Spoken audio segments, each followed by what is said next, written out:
நின்றார். அவன் சிங்க முகத்தை உடையவன்.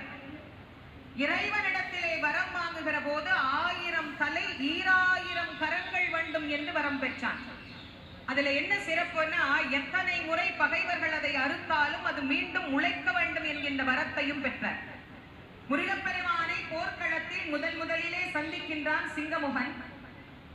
அந்த சிங்கமுகனை பார்த்து முருகப்பெருமான் எதிர் நின்று சிரித்து நிற்கின்றார். சிரித்த முகத்தோடு இருக்கின்றான் சிங்கமுகாசூரன். இப்ப கூட பாருங்க, தலையாட்டும் போது சிங்கமுகன் சிரிச்சுதான் இருக்கிறான். கண்மமலத்தின் வெளிப்பாடு. கண்மம் என்றால் ஆசை. ஆசையின் வெளிப்பாடான அவன் முருகப்பெருமானை பார்த்து சொல்லுகிறான், முருகா, நீ பச்சிலம் பாலகன். 2-3 வயசு குழந்தைய கொண்டுட்டேங்கிற பாவம் எனக்கு வர வேண்டாம். அதனால் நீ போய் உங்க அம்மா பார்வதி கிட்ட விளையாடுன்னு சொல்றான். ஆனா முருகன் சிரிச்சிட்டே சொல்றார், சிங்கமுகா, விளையாடத்தான் வந்தேன். ஆனா எங்க அம்மா கூட இல்ல, உன் கூட. விளையாட வந்த நீ ஏன் நின்று வேடிக்கை பார்க்கிறாய்? என்னை போல நீயும் சுற்ற வேண்டியது தானேன்னு கேட்கிறான்.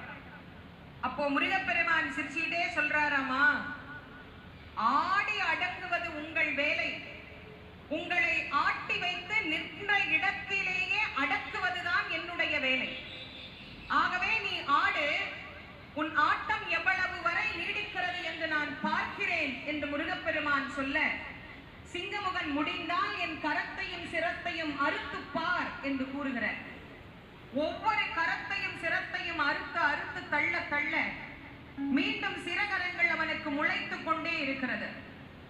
1000 சிறகரங்களையும் அறுத்து தள்ள வேண்டும் என்று நினைக்கிறார். ஆனால் முருகப்பெருமானால் அது முடியவில்லை. சிங்கமுகன் சிரித்துக் கொண்டே சொல்லுகிறான், என் கரத்தையும் சிரத்தையுமே உன்னால் அறுக்க முடியவில்லை. முருகா, நீயா என் உயிரை எடுத்து விட போகிறாய் என்று அவன் ஏளனமாக கேட்டபோது முருகப்பெருமான் சொன்னார், நான் இன்னும் உன்னோடு சண்டை செய்யவில்லை, நீதான விளையாட கூப்பிட்ட, அதனால இப்போ உன்கிட்ட விளையாடிட்டு இருக்கேன்னு சொன்னார். இப்போ நான் ஒரு பானம் போடுறேன், உன் தலையும் ஒரு தலை 2 கையை தவிர மற்றவைகள் முளைக்கிறதா பார் அப்படின்னு சொல்லி ஒரு பானத்தை விடுத்தார். ஒரு தலை 2 கையை தவிர மற்றவைகள் எல்லாம் அச்சு கீழே விழுந்தது. மீண்டும் சிறகரங்கள் உள்ளிருந்து முளைக்க தோன்றியது. முருகப்பெருமான் அத்தனையும் உள்ள போய் ஒளிஞ்சிச்சு.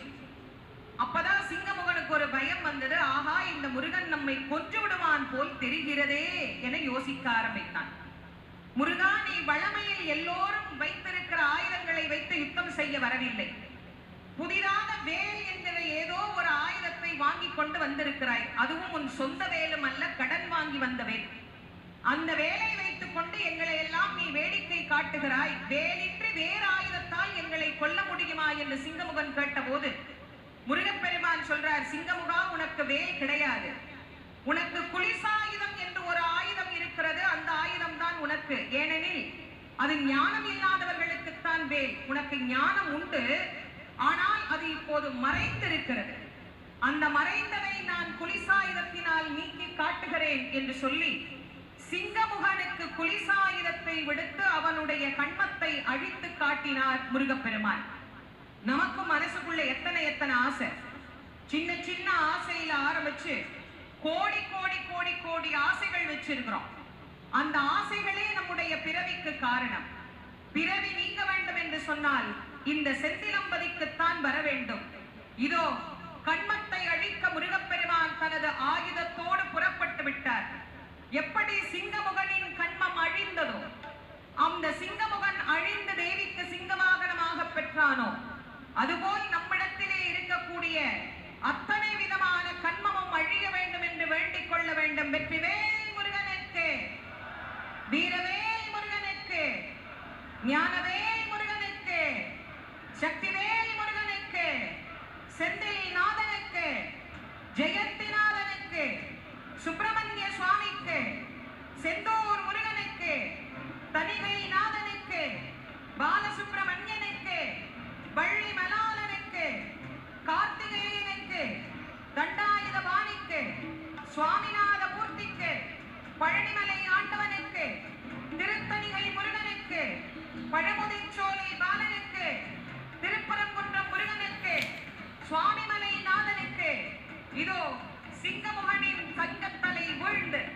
அவனுடைய கண்மம் அழிந்து